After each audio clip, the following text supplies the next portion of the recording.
அனைவருக்கும் டிவைன் ஹீலர்ஜி மற்றும் ரெய்கி தாந்திரிக் மாஸ்டரின் அன்பு வணக்கம். இன்றைய காணொளி, இந்த 7 அறிகுறிகள் தெரிந்தால் அதிர்ஷ்டம் உறுதி. நம்ம எல்லாத்துக்குமே வாழ்க்கையில் அதிர்ஷ்டம் வர வேண்டும் அப்படின்னு ஒரு நீங்காத ஆசை கட்டாயம் இருக்கும். அதிர்ஷ்டம் அப்படின்றது வெறும் பணம் மட்டுமல்ல, அது நம்முடைய முழு ஆரோக்கியம், நல்ல உறவுகள், மன அமைதி, மேலும் நம்முடைய வாழ்க்கையில் ஏற்படக்கூடிய வாய்ப்புகள், இவைகளுடைய கூட்டுத்தொகை தான் இந்த அதிர்ஷ்டம் அப்படின்றது. பல ஆன்மீக மரபுகளிலும் நாட்டுப்புற நம்பிக்கைகளிலும் சில அறிகுறிகள் நல்ல காலம் வரப்போகிறது என்று கூறுகிறது. இதை ஆங்கிலத்தில் இண்டிகேட்டர் அப்படின்னுவாங்க, அதாவது சமிச்சை அப்படின்னா. நம்ம ஒரு 2 வீலரில் போயிட்டுருக்கும் பொழுது நாம் எந்த பக்கம் திரும்பணும் அப்படின்றதுக்காக ஒரு இண்டிகேட்டர் போடுவோம். வலதுபுறம் போகணுன்னா வலது பக்கத்துக்கு ஒரு இண்டிகேட்டர் போடுவோம். இந்த இண்டிகேட்டர் சமிச்சை போட்ட உடனே முன்னாடி இருப்பவர்களும் பின்னாடி இருப்பவர்களும் அவர்களுடைய வழிகளை அவரவர்கள் தேர்ந்தெடுத்து கொண்டு நகர்ந்து கொள்வார்கள். நாம் நம்முடைய வழியை மிக நேர்த்தியாக நம்முடைய போகக்கூடிய பாதையை போகலாம். இப்படிப்பட்ட சமிச்சை தான் இந்த அறிகுறிகள். இப்படிப்பட்ட 7 முக்கிய அறிகுறிகளை நம்ம இப்போ பார்க்க போகிறோம். 1, காரணமில்லாத மகிழ்ச்சி. இந்த முதல் அறிகுறி இருந்தால் நிச்சயமாக அதிர்ஷ்டம் நம்மளை தேடிட்டு வருது அப்படின்னு சொல்லிட்டு கட்டாயம் சொல்லலாம். என்ன காரணம்னா, காரணமில்லாத மகிழ்ச்சி அப்படின்றது, அதாவது மகிழ்ச்சியாக இருக்கும் பொழுது, நீங்கள் ஆனந்தமாக இருக்கும் பொழுது உங்களுடைய ஆராசக்தியானது அபரீதமாக விரிவடைந்து வெளிப்புறத்தில் எவ்வளவு தூரம் வேண்டுமானாலும் பிரயாணம் செய்யும். இந்த ஆராசக்தியினுடைய பிரயாணத்தை வைத்து தான் ஒருவருடைய எல்லா ஈர்ப்புத்தன்மையும், பிரபஞ்ச ஈர்ப்புத்தன்மையும் இருக்கிறது. அந்த வகையில் திடீரென மனதில் ஏற்படக்கூடிய மகிழ்ச்சி இந்த அதிர்ஷ்டத்துக்குரிய அறிகுறி. இது மட்டும் இல்லாமல் எதிர்காலம் குறித்து நம்பிக்கை நமக்கு அதிகமாக இருக்கும். மேலும் மனதில் இருந்த பாரம் படிப்படியாக குறைவதை நம்மால் காண முடியும். இது ஒரு நல்ல மாற்றம். நெருக்கமானவருக்கான அறிகுறியாக பலர் இதை கருதுகிறார்கள். 2, அதிகாலை, அதாவது மார்னிங் டைமில் அந்தி சந்தி அப்படின்னு சொல்லிட்டு 2 வேலைகள் இருக்குது. அதில் அந்தி அப்படின்னு சொல்லக்கூடிய அதிகாலை வேலை முகூர்த்த நேரம் அப்படின்னு சொல்லுவாங்க. இந்த நேரத்தில் இயல்பாக விழித்தெழுவது அதிர்ஷ்டத்தை வரவழைத்து கொள்ளக்கூடிய ஒரு முக்கியமான நேரமாக கருப்படுது. பிரபஞ்ச ஈர்ப்பு விதியில் இதை பிரம்ம முகூர்த்த நேரம் அப்படின்னு சொல்லுவாங்க. இது காலை, விடியற்காலை, முன்னிரவு அப்படின்னு சொல்லுவாங்க. 3 மணியிலிருந்து 5 மணி வரையும் இந்த பிரம்ம முகூர்த்த நேரம் அப்படின்னு சொல்லுவாங்க. அது மிக மிக ஈர்ப்புத்தன்மை அதிகமாக பிரபஞ்சத்தினுடைய சக்திகளை வெளிக்கொணரக்கூடிய அற்புதமான நேரமாக இருக்கிறது. இந்த அதிகாலை நேரத்தில் இயல்பாக விழிக்கிறது அதிர்ஷ்டத்துக்குரிய ஒரு அமைப்பாக தான் கருதப்படுது. இது மட்டும் இல்லாமல் மனம் தெளிவாக இருக்கும், தியானம் செய்யும் எண்ணம் அதிகமாக இருக்கும். ஆன்மீக வளர்ச்சிக்கும் வெற்றிக்கும் இது ஒரு நல்ல சைகை அப்படின்னு சொல்லலாம். 3, தொடர்ச்சியாக நல்ல சம்பவங்கள் நடந்து கொண்டே இருக்கும். அதாவது சகுன சாஸ்திரத்தில் நம்மளுடைய இயல்பான ஒரு வேண்டுதல் அல்லது நம்ம ஒரு விஷயத்தை செய்கிறோம் அப்படின்னு சொன்னால் அதற்கு முன்னாடி ஒரு சில சகுனங்கள் நம்மளுடைய இந்திய மரபில் பார்க்குறது தான். அதை வச்சே நம்மளால் வரக்கூடிய விஷயங்களை கணிச்சு சொல்ல முடியும், நல்லதா கெட்டதா இப்படின்னு சொல்ல முடியும். இது இந்திய பாரம்பரியத்துக்கே சொந்தமானது. அந்த வகையில் தொடர்ச்சியாக நல்ல சம்பவங்கள் நடக்கிறது அதிர்ஷ்டத்துக்குரிய அறிகுறி தான். சின்ன சின்ன நல்ல விஷயங்கள் நமக்கு நடக்க தோன்றும். அதாவது நம்ம எதிர்பார்த்தே இருக்க மாட்டோம். அந்த எதிர்பார்க்காத ஒரு விஷயங்கள், நல்ல விஷயங்கள் நம்முடைய வாழ்க்கையில் சின்ன சின்னதாக நடக்கிறதுக்கு ஆரம்பிக்கும். இது மட்டும் இல்லாமல் எதிர்பாராத உதவிகள் எங்கிருந்து வருதுன்னு தெரியாது, ஆனால் எதிர்பாராத உதவிகள் நம்மை தேடி வந்து கொண்டிருக்கும். இது மட்டும் இல்லாமல் சரியான நேரத்தில் சரியான நபர்களை நம்ம சந்திக்கிறதுக்கான வாய்ப்புகள் ஏற்படும். இதை வச்சு நம்மளால் இந்த வாழ்க்கையினுடைய அதிர்ஷ்டத்தை சொல்ல முடியும்.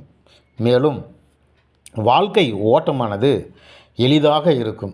நமக்கு இயல்பாக சாதாரணமாக நம்முடைய வாழ்க்கையினுடைய ஓட்டங்கள் நடந்துகிட்ருக்கும். அடுத்தது 4வது அறிகுறி உள் உணர்வு அதிகரித்தல், இன்ட்யூஷன் அப்படின்னு ஆங்கிலத்தில் சொல்லுவாங்க. இந்த உள்ளுணர்வை வச்சு தான் உலகத்தில் எல்லா சக்ஸஸும் எல்லா வெற்றியாளர்களும் வெற்றி அடைஞ்சிருக்கிறாங்க. ஏன்னா நீ எதை நினைக்கிறாயோ அதுவாக ஆகிறாய் அப்படின்னு சொல்லிட்டு பகவத்கீதை சொல்லுது. இது மட்டும் இல்லாமல் ஆன்மீக விஷயங்கள், சித்தர்கள், யோகிகள், ஞானிகள், தபசிகள் அப்படின்ட்டு உலகத்தில் இருக்கக்கூடிய எல்லா பாசிட்டிவ் எனர்ஜியும் இந்த உள் உணர்வை வைத்துத்தான் மதிப்பிடப்படுகிறது. அந்த வகையில் ஏதோ ஒரு விஷயம் நடக்கப் போகிறது அப்படின்னு நமக்கு முன்னாடியே தோன்றக்கூடிய இந்த உள் உணர்வு நமக்கு அதிர்ஷ்டத்தை கொண்டு வரக்கூடியதாக கூட இருக்கக்கூடும். இது மட்டும் இல்லாமல் எடுத்த முடிவுகள் சரியாக 100% சரியாக இருக்கும். இவைகளெல்லாம் அதிர்ஷ்டத்தை வரக்கூடிய, அதாவது நம்ம ஏதோ ஒரு முடிவு செய்வோம், இது வேண்டாம் அப்படின்னு முடிவு செய்வோம், அதிலிருந்து நஷ்டத்தை தவிர்க்கப்படும். இதை வேணும் அப்படின்னு சொல்லிட்டு நாம் ஒரு முடிவு செய்வோம், அதிலிருந்து அதிகப்படியான லாபங்கள் நமக்கு கொட்டக்கூடியதாக இருக்கும். மேலும் மனம் சொல்லும் குரல் பலமாக உணர்த்தப்படும். நம்முடைய மனதில் உள் உணர்வில் ஒரு குரல் கேட்டுக்கொண்டே இருக்கும். அந்த உள் உணர்வு இன்ட்யூஷன் அப்படின்னு சொல்லக்கூடிய உள்ளுணர்வு குரல், அது எந்த பாதையில் செல்ல வேண்டும், எந்த பாதையில் செல்லக்கூடாது அப்படின்னு சொல்லிட்டு நம்மளை வழிநடத்தக்கூடியதாக இருக்கும். அப்படி வழிநடத்தக்கூடிய இந்த உள்ளுணர்வு செயல்பாடானது நம்முடைய எதிர்கால வாழ்க்கையில் 100% வெற்றிக்குரிய ஒரு பாதையாக கூட இருக்கும். இது மட்டும் இல்லாமல் உள் உணர்வு வளர்வது வெற்றிக்கான பாதையாக கூட காட்டக்கூடியதாக இருக்கும் அப்படின்னு சொல்லிட்டு இந்த 4வது அறிகுறி சொல்லுது. அடுத்தது 5வது அறிகுறி அர்த்தமுள்ள தற்செயல் நிகழ்ச்சிகள் ஒன்றொன்றாக நடந்து கொண்டிருக்கும். இது ஒருவரை நினைத்தவுடன் அவர் நம்மளை அழைக்கிறது, அல்லது அவர் நமக்கு முன்னாடி நிற்கிறது, இப்படி அர்த்தமற்ற தற்செயல் நிகழ்ச்சிகள் சாதாரணமாக நம்முடைய வாழ்க்கையில் நடந்துகிட்ருக்கோம். நாம் ஏதோ ஒரு நல்ல விஷயத்தை நினைக்கும் போது நம்ம வீட்டினுடைய பள்ளி நமக்கு செய்தி சொல்கிறது, ஏதாவது கத்துறது, இந்த மாதிரி நிறைய நிகழ்ச்சிகள் நடக்கும். இது மட்டும் இல்லாமல் தேடிய தகவல் திடீர் அப்படின்னு கிடைக்கும். நம்ம ஏதோ ஒரு விஷயத்தை இன்றைக்கி செய்யணும் அப்படின்னு சொல்லிட்டு தேடிட்டு இருப்போம். அது நம்மளுடைய கண்ணு முன்னாடியே இருக்கும். இதெல்லாம் இந்த தற்செயல் நிகழ்ச்சிகள் அப்படின்னு சொல்லுவாங்க. மேலும் பல நிகழ்வுகள் ஒன்றோடு ஒன்று பொருந்தக்கூடியதாக இருக்கும். நம்முடைய வாழ்க்கையில் நம்ம அதிர்ஷ்டத்தை வரவழைத்து கொடுக்குது. இது ஒரு முக்கியமான விஷயம். அதாவது ஒன்றோடு ஒன்று சங்கிலி பிணைப்பாக நல்ல விஷயங்கள் தொடர்ந்து ஒன்றுடன் ஒன்று பிணைக்கப்பட்டதாக இருக்கும். அது நம்முடைய வாழ்க்கையில் நல்ல ஒரு அதிர்ஷ்டத்தை ஈர்க்கக்கூடியதாக இருக்கும். இதை நிறைய பேர் இதை தங்களுடைய வாழ்க்கையில் அனுபவிச்சிருப்பாங்க. அடுத்தது 6வது அறிகுறி நல்ல கனவுகள். அந்த காலத்தில் நம்முடைய முன்னோர்கள் கனவு மூலமாக தங்களுடைய தெளிவுகளை பெற்றிருக்கிறாங்க அப்படின்னு சொல்லிட்டு வேதங்கள் சொல்லுது. அந்த வகையில் தெளிவான நீர், அடிக்கடி கோயில் கனவில் வர்றது, ஒளி நம்மளுடைய அதாவது வெளிச்சங்கள் நம்முடைய கனவில் அடிக்கடி வர்றது, பூக்கள் இந்த மாதிரி அடிக்கடி கனவில் தெளிவான நீர், கோயில், தீபம் எரியிறது, மலர்கள் கனவில் வர்றது, இதெல்லாம் ஒரு நல்ல இன்ட்யூஷனாக கருதப்படுது. மேலும் கனவு கண்ட பிறகு மனதை ஒரு அமைதியான ஒரு சாந்தமான ஒரு நிலையை அடையும். மேலும் எதிர்காலத்தை பற்றிய நம்பிக்கை இதன் மூலமாக அதிகரிக்கும். பல ஆன்மீக மரபுகளில் இது ஒரு நல்ல காலத்தினுடைய அறிகுறியாகத்தான் இதை நம்ம பார்க்க போகிறோம். மேலும் 7வது அறிகுறி புதிய வாய்ப்புகள் கதவை தட்டும். நாம் ஏதோ ஒன்று செஞ்சிகிட்ருக்குறோம். அதில் வந்து எந்த ஒரு லாபமும் இருக்காது. ஒரு தொழில் செஞ்சிகிட்ருக்குறோம். அது வந்து நமக்கு ஒரு சொல்லக்கூடிய அளவுக்கு மேன்மையான விஷயங்கள் இருக்காது. என்ன செய்யலாம் அப்படின்னு சொல்லிட்டு நம்ம சிந்தனையை வந்து பிசைக்கிட்டு இருக்கும்போது, நம்முடைய என்ன செய்வது என்றே தெரியாமல் கண்ணு கட்டி காட்டில் விட்டது அப்படின்னு ஒரு பழமொழி சொல்லுவாங்க. அப்படி இருக்கும் பொழுது நமக்கு வேலை வாய்ப்புகளோ அல்லது புதிய தொழில் யோசனைகள், புதிய நண்பர்கள் அல்லது நண்பர்கள் மூலமாக வழிகாட்டுதல் ஏற்படும். எதிர்பாராத முன்னேற்றங்கள் திடீர்னு ஏற்படும். அதிர்ஷ்டம் பெரும்பாலும் வாய்ப்புகளின் வடிவில் தான் வருது அப்படின்னு சொல்லிட்டு மனோதத்துவமும் ஆன்மீகமும் சொல்லுது. மேலும் இந்த செயல்பாடுகள் மட்டும் நமக்கு அதிர்ஷ்டத்தை கொண்டு வராது. நாமும் ஒரு சில முயற்சிகள் செஞ்சு அந்த அதிர்ஷ்டத்தை ஈர்க்கக்கூடிய ஒரு விதத்தில் நாம் செஞ்சுக்கணும். அந்த நம்ம பழக்கங்களில் அதை செஞ்சுக்கணும். இதில் முதல்ல நாம் செய்யக்கூடிய அதிர்ஷ்டத்தை ஈர்க்கக்கூடிய விஷயம், தினமும் நன்றி உணர்வோடு இருக்க வேண்டும். எந்த ஒரு செயல்பட நடந்தாலும், ஒரு சின்ன சின்ன விஷயங்கள் நடந்தாலும், ஆங்கிலேயர்கள் ஒரு சொந்த குடும்பத்திலே மனைவி, கணவன், பிள்ளைகள், கணவன், அப்பா, குழந்தைகள், இப்படி ஒரு சின்ன வட்டத்தில் கூடவும் அவர்கள் ஏதாவது ஒரு செயல்பாட்டுக்கு பின்னாடி நன்றி அப்படின்னு அடிக்கடி சொல்கிறத நம்ம ஆங்கில படங்களில் பார்த்துருக்குறோம். இந்த நன்றி உணர்வு நம்மை ஒருபடி மேலே கொண்டு செல்லும் அப்படின்றதில் எந்தவித சந்தேகம் இல்லை. ரெண்டாவதாக, அதிகாலையில் எழுவது மிக மிக ஒரு நல்ல பழக்கம். எல்லா ஆன்மீகமும் எல்லா தெய்வ செயல்பாடுகளும் அதிகாலை, அதாவது பிரம்ம முகூர்த்தத்தை குறிப்பிட்டு காட்டி கொண்டுட்ருக்குறாங்க. அதுக்கான காரணம் என்ன அப்படின்னு சொன்னால், அதிகாலை வேலை தெய்வங்கள் எழக்கூடிய நேரம் அப்படின்னு சொல்லுவாங்க. சித்தர்கள் எழக்கூடிய நேரம் அப்படின்னு சொல்லுவாங்க. அந்த நேரங்களில் நல்ல ஒரு வைப்ரேஷன் இருக்கும். பஞ்சபூதங்களில் ஒரு இயற்கையான சுத்தமான காற்று அந்த நேரத்தில் இருக்கும் அப்படின்னு சொல்லப்படுது. அதை சுவாசிக்கும் பொழுது நம்ம வாழ்க்கையில் ஒரு உன்னதமான எழுச்சியான ஒரு புத்துணர்வு வரும். அதனால தான் மார்கழி மாதத்தில் காலையில் நேரத்தில் எழுவாங்க. அந்த பனி நேரத்தில் ஓசோன் காற்று அப்படின்னாங்க, O3 அப்படின்வாங்க. சுத்தமான ஆக்சிஜன் நம்ம சுவாசிக்கும் போது நம்முடைய உடலும் மனமும் ஆரோக்கியமாக இருக்கும். இந்த அதிகாலை எழுவுதல் இதுக்காக தான். மூணாவதாக, நேர்மறை சிந்தனைகள். எப்பொழுதும் நம்ம ஒரு மனிதர்கள்கிட்ட இயல்பாக இருக்கக்கூடிய சிந்தனை என்னன்னா, எதிர்மறையான சிந்தனைகள் அதிகமாக இருக்கும். எப்பயுமே நம்ம நினைக்கிறது, ஒரு மலை உச்சியில் வண்டியில் நம்ம ஒரு பஸ்ஸில் பிரயாணம் பண்ணிகிட்டு இருக்கும்போது கீழே பார்ப்போம்.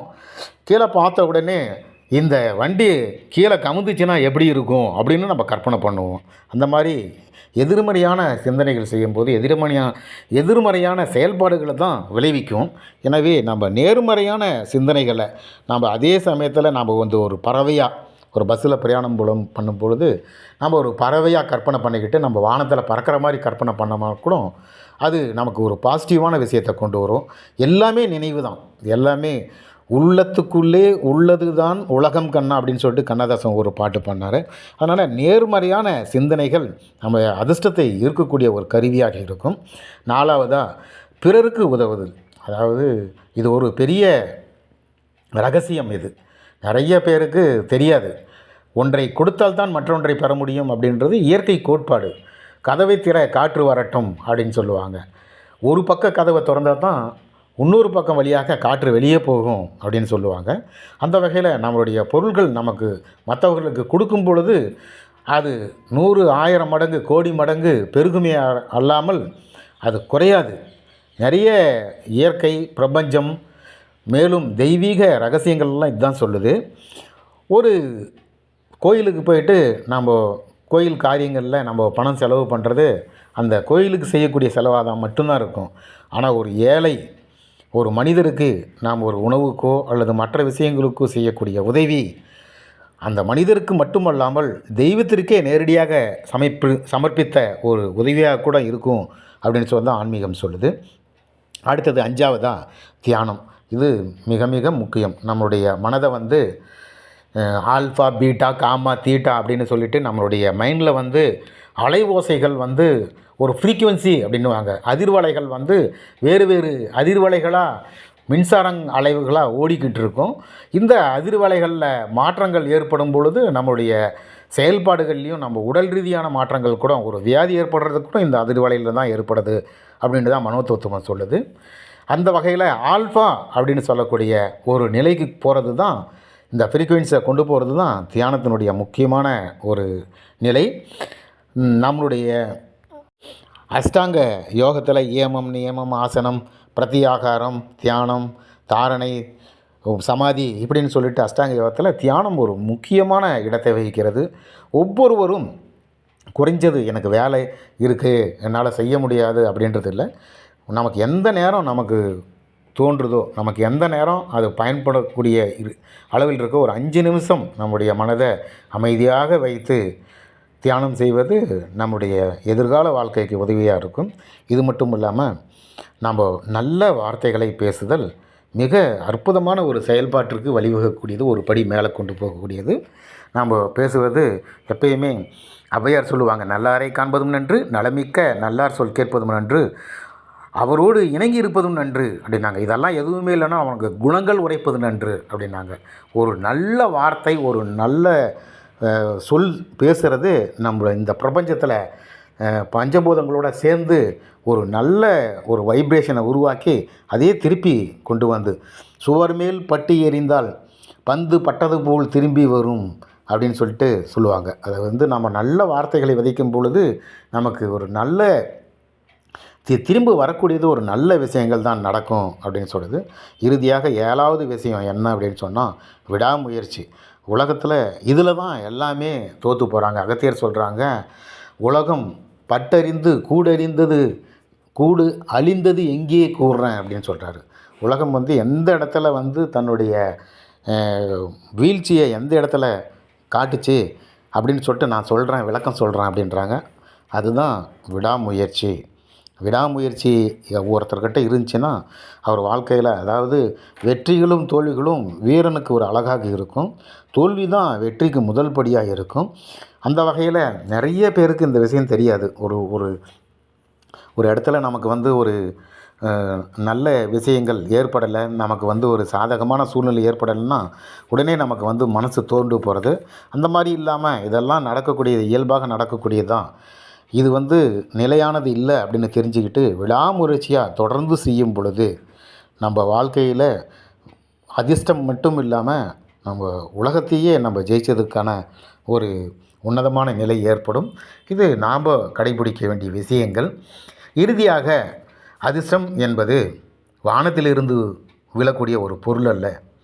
அது வரும் பொழுது சில அறிகுறிகள் நமக்கு காட்டும் ஒழிய, அந்த அறிகுறிகளை உணர்ந்தும் வரும் வாய்ப்புகளை நம்ம பயன்படுத்துகிறதால் தான் இந்த வெற்றியாளர்களுக்குரிய ஒரு உன்னதமான நேரம். இந்த 7 அறிகுறிகளில் எத்தனை உங்களிடம் இருக்கிறது என்பதை கருத்துக்களை நீங்கள் வீடியோவில் பகிர்ந்து கொள்ளுன்னா நாம்ளும் சந்தோஷப்படுவோம். உங்கள் வாழ்க்கையில் நல்ல காலம் தொடங்க வாழ்த்துக்கள் அப்படின்னு சொல்லிட்டு இந்த பதிவை நாம் நிறைவு செய்கிறோம். இந்த பதிவு பிடித்திருந்தால் சப்ஸ்கிரைப் மற்றும் ஷேர் செய்யவும். நன்றி, வணக்கம்.